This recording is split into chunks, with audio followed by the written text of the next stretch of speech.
ഞാൻ ഈയിടെയായിട്ട് കുറേ ഗ്ലിറ്ററി ഐലൈനേഴ്സ് കാണുന്നുണ്ട് കേട്ടോ. എൻ്റെ ഇൻസ്റ്റയിലെ ഫീഡിൽ ഒരുപാട് ഗ്ലിറ്ററി ഐലൈൻസിൻ്റെത് വന്നു.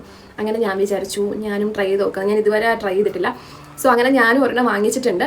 ആൻഡ് ഞാൻ കണ്ട വീഡിയോസിലൊക്കെ അവർ എല്ലാവരും ലൈക്ക് ഓൾറെഡി ഐലൈനർ വരച്ചിട്ട് ബ്ലാക്ക് ഐലൈനേഴ്സ് യൂസ് ചെയ്തിട്ടാണ് അതിൻ്റെ മുകളിലാണ് ഈ ഒരു ഗ്ലിറ്ററി ഐലൈനർ യൂസ് ചെയ്യുന്നത്. അപ്പോൾ നമുക്കൊന്ന് നോക്കിയാലോ അങ്ങനെ. അപ്പോൾ ഞാൻ ഫസ്റ്റ് എന്തായാലും നോർമൽ ഐലൈനർ വരച്ചിട്ട് വരാം, എന്നിട്ട് നമുക്ക് ട്രൈ ചെയ്യാം. സോ അപ്പം ഞാൻ ഐലൈനർ വരച്ചിട്ടുണ്ടേ. നമുക്കിനി ഇതിൻ്റെ പുറത്തുകൂടെ ഗ്ലിറ്ററി ഐലൈൻസ് വരച്ച് നോക്കാം, എങ്ങനെ ഉണ്ടോ നോക്കാം.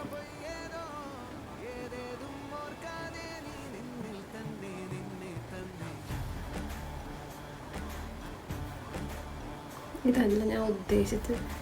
എന്തായാലും ഫ്ലോപ്പായി. പിന്നെ എത്ര പെർസെൻറ്റേജ് ഫ്ലോപ്പായെന്ന് മാത്രം അറിഞ്ഞാൽ മതി.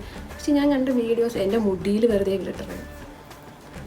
ഞാൻ കണ്ട വീഡിയോസിൽ ഇങ്ങനെയല്ലേ ഇത് നിങ്ങൾ കണ്ടിട്ട് എങ്ങനെ ഉണ്ടെന്ന് പറയണം കേട്ടോ.